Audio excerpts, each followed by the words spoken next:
नमस्कार, मेरा नाम कन्हैया कुमार है। मैं बिहार से हूँ। मैं एक भारत यात्री हूँ। पिछले 7 सितंबर से लगातार मैं भारत जोड़ो यात्रा में चल रहा हूँ। मैं बहुत अनुग्रहित महसूस करता हूँ कि मेरे देश के लोगों ने जो टैक्स दिया है, उस टैक्स के पैसे से सरकारी स्कूल में पढ़ करके, सरकारी कॉलेज और सरकारी विश्वविद्यालय में पढ़ करके हमने अपनी पीएचडी पूरी की है। इसके साथ साथ हमारा जो है एक राजनीतिक परिचय भी है, जिस लोकतंत्र के चलते मेरे जैसे साधारण व्यक्ति को भी इस देश में पीएचडी करने का मौका मिला, वरना हम किसी होटल में प्लेट साफ कर रहे होते या किसी गैराज में काम कर रहे होते। उसी लोकतंत्र ने जो है इस देश में एक साधारण पृष्ठभूमि के व्यक्ति को प्रधानमंत्री भी बनाया, लेकिन बड़ी अफसोसजनक बात है कि वो उस पद पर जाने के बाद इस लोकतंत्र की ही जो है गला दबाया जाने लगा। और ये जो परिस्थिति थी कि आप बोल नहीं सकते हैं, आप जो है सरकार से सवाल नहीं पूछ सकते हैं, तो मुझे ये लगा कि अन्याय के खिलाफ आवाज उठाना चाहिए। और यही वो परिस्थिति है कि हम मुख्य धारा की राजनीति में सक्रिय तौर पर जाने का फैसला लिया और उसमें हम शामिल हुए।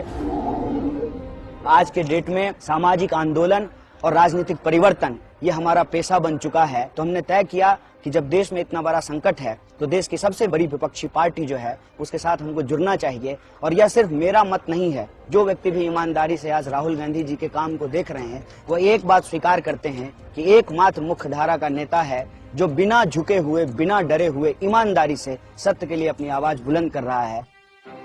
आजकल हम लोग सूरज के जगने से पहले जग जाते हैं। मेरा रूटीन ये है कि हमारे पास एक छोटा सा म्यूजिक सिस्टम, उसपे मैं अक्सर कबीर बानी या जो है गांधी जी के जो भजन हैं उसको धीमी आवाज में चला देता हूँ। मैं उसको धीरे धीरे सुनता हूँ, फिर जो है योगा करता हूँ, रीडिंग करता हूँ और तैयार होते हैं, नहाते हैं। उसके बाद असेंबली एरिया में जाकर के फ्लैग होस्टिंग होती है, फिर हमारी यात्रा शुरू हो जाती है।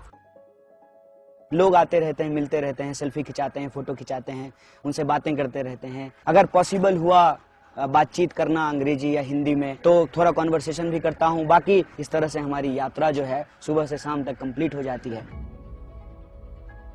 बीच में एक चीज होता है, हम लोग जो है रेस्ट करते हैं लंच के टाइम पे।